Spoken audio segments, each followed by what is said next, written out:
विलास पाटील सारखे एक मजबूत नेतृत्व त्यांनी काँग्रेसमध्ये प्रवेश केलेला आहे आणि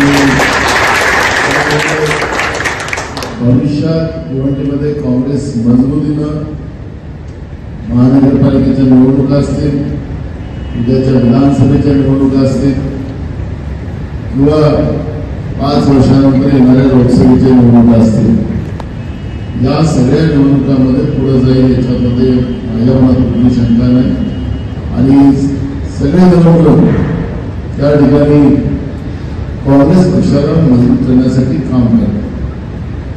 या कार्यक्रमाला उपस्थित आपल्या सगळ्यांच्या भागातल्या सगळ्या वरिष्ठ नेत्या आणि अग्रवालजी, आमच्या महिला काँग्रेसच्या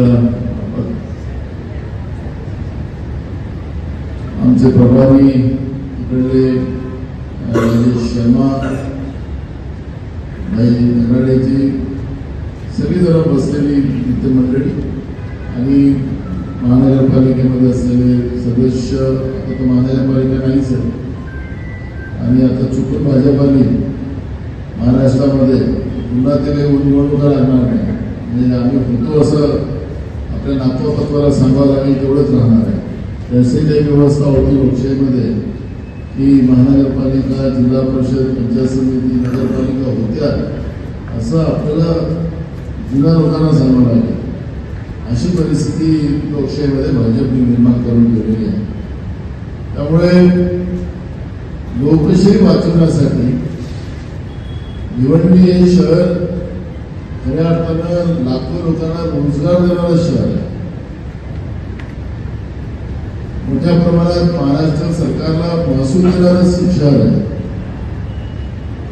आणि ह्याही शहराची